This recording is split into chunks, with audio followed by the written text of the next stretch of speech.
क्या काम, sports car के पीछे ये चीज क्या होती है और टेनिस बॉल्स पर इन कर्व्स का हिडन पर्पस क्या है। ठीक ऐसे बहुत से सवाल हमारे दिमाग में आते ही रहते हैं, जिनके ही इंटरेस्टिंग आंसर्स के लिए हमने बनाई है fun interesting things with purpose की सीरीज, जिसके 9वें पार्ट में आप सभी का स्वागत है। तो हो सके तो अपने ब्रेन्स के न्यूरॉन्स को गिन लो, क्योंकि इस वीडियो को देखने के बाद इनकी संख्या बढ़ने वाली है।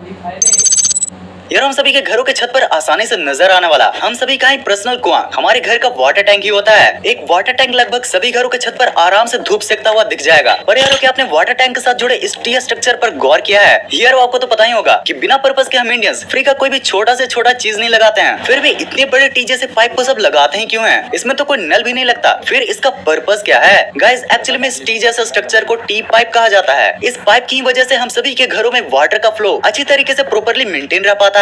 यार अगर ये पाइप नहीं होगी तो हमारी टंकी पर भी वैसे ही प्रेशर क्रिएट होगा, जैसे बिस्लरी की बोतल को पूरा मुंह लगाकर पानी पीने से बोतल पर पड़ता है और वो पिचक जाता है।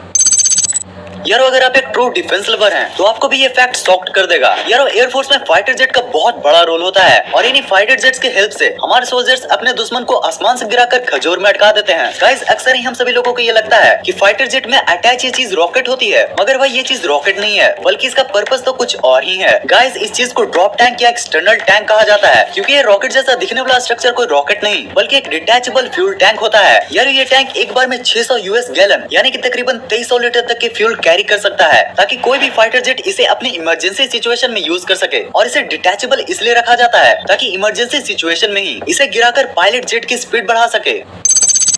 यार आज तक हमने जितने भी सुपर कार्स को देखा है उनमें से अधिकतर में हमें यह स्ट्रक्चर देखने को मिलता है, मगर ये आखिर होता क्या है और इसका काम क्या है? देखो यारो, जब कार स्ट्रेट लाइन में चलती है तो टायर्स और फोर्स का डायरेक्शन बिल्कुल सेम होता है, लेकिन जब भी कार को टर्न करना होता है तो उस समय कार्स पर बहुत सारे फोर्सेस एक्ट करते हैं और यही फोर्सेस कार्स को इम्बैलेंस कर देते हैं, जिसकी वजह से उनकी एक्सीडेंट हो जाती है। यारो इसी सेम प्रॉब्लम से बचने के लिए मॉडर्न सुपर कार्स में ये बैक विंग्स लगाए जाते हैं। ये कार को एरोडायनेमिक बनाने के साथ साथ बैलेंस करने में भी काफी मदद करता है। टर्न करते समय ये विंग्स सभी फोर्सेस को आपस में बैलेंस करने के लिए नीचे की तरफ फोर्स लगाते हैं, जिसे डाउन फोर्स भी कहा जाता है। और यारो इसी के कारण कोई भी स्पोर्ट्स कार अपनी मैक्सिमम स्पीड के साथ टर्न कर पाती है।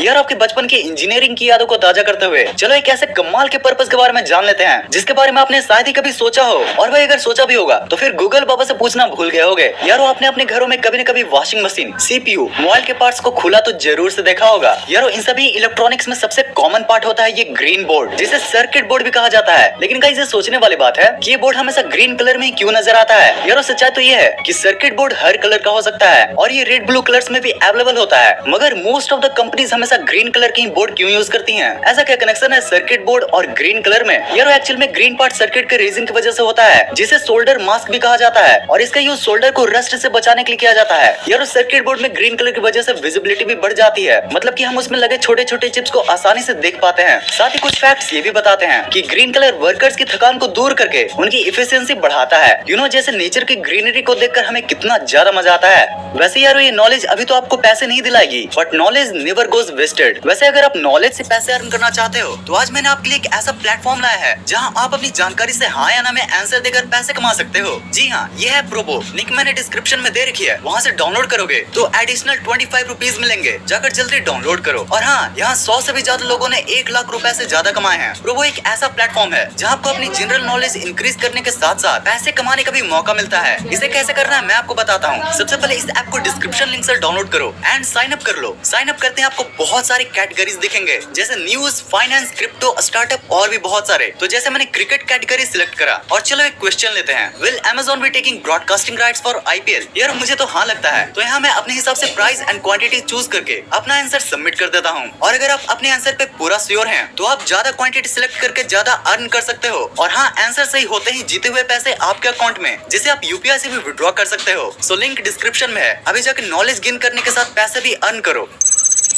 यारो आप सभी लोग इस बॉल को तो अच्छे से पहचान ही रहे होंगे। यस गाइस, आपने सही पहचाना। वैसे तो ये टेनिस बॉल है, मगर हम सभी ने बचपन में इससे टेनिस से ज्यादा क्रिकेट खेला है। यारो आपने क्रिकेट खेलते समय इस टेनिस बॉल पर इन कर्व्स को तो जरूर से ऑब्जर्व किया होगा, मगर क्या आपको पता है कि इन लाइंस के पीछे का पर्पस क्या है? यारो देखो, टेनिस बॉल 2 सर्कुलर शेप के रबर से जुड़ने से बनता है। ये रबर अंदर से खाली होता है, जिसे ग्लू से चिपका दिया जाता है। और गाइस टेनिस बॉल के बाहर एक स्पेशल फिल्ट की लेयर को लगाया जाता है, जो इन बॉल्स को ऐसा शेप देकर जोड़ देता है। और ऐसे ही जोड़ने की वजह से ये लाइंस भी बन जाते हैं। यार यारो ये लाइंस की वजह से बॉल में परफेक्ट स्पिन आता है और इसी से बॉल की स्ट्रेंथ भी बढ़ती है। यारो अगर ये लाइन हमारे बॉल में न हो तो बॉल्स बहुत ही जल्दी फट जाएंगे और जब मम्मी से बॉल की डिमांड करोगे तो फट के भी पड़ेंगे।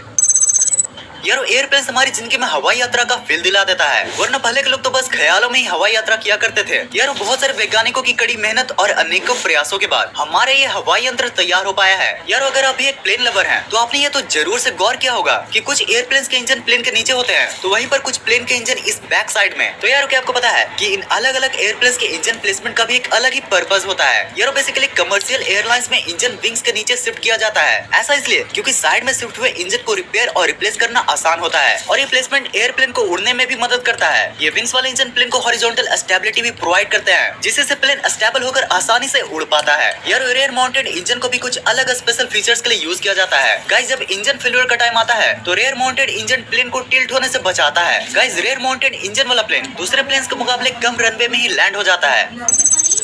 यार हमारी इस रंगीन दुनिया के बाहर भी एक कमाल की दुनिया है, जिसके बारे में हम जानने के लिए हम हमेशा से एक्साइटेड होते हैं, और वो दुनिया है स्पेस की। उस बाहरी दुनिया में अलग अलग मिस्ट्रीज का पता चलते रहता है, इसलिए नासा इसरो जैसे ऑर्गेनाइजेशन ने स्पेस स्टेशन बना रखा है। यार अगर आपको यूनिवर्स के बारे में जानना अच्छा लगता है तो आपको ये तो जरूर पता ही होगा कि समय समय पर स्पेस स्टेशन की टाइमिंग को अर्थ के टाइमिंग से डिट्टो मैच करवाया जाता है। और यार आपको पता है कि इस तरीके से बार बार टाइमिंग मैच क्यों करवाया जाता है? भाई बस एक बार टाइम सेट कर दो ना और फिर बार बार बैटरी बदल दो। गाइस जैसा कि आपको पता ही होगा कि सैटेलाइट्स एंड स्पेस स्टेशन अर्थ के चारों ओर घूमते रहती है और इसी वजह से दोनों जगह अलग अलग टाइम डायलेशन देखने को मिलता है। सिंपली बोलो तो आइंस्टाइन की थ्योरी के अनुसार स्पेस में घड़ी अर्थ के घड़ी के मुकाबले स्लो चलती है। वैसे तो ये टाइमिंग बहुत ही ज्यादा छोटी होती है, मगर फिर भी साइंटिस्ट समय समय पर स्पेस स्टेशन की वॉच को अर्थ की वॉच से मिलाते रहते हैं।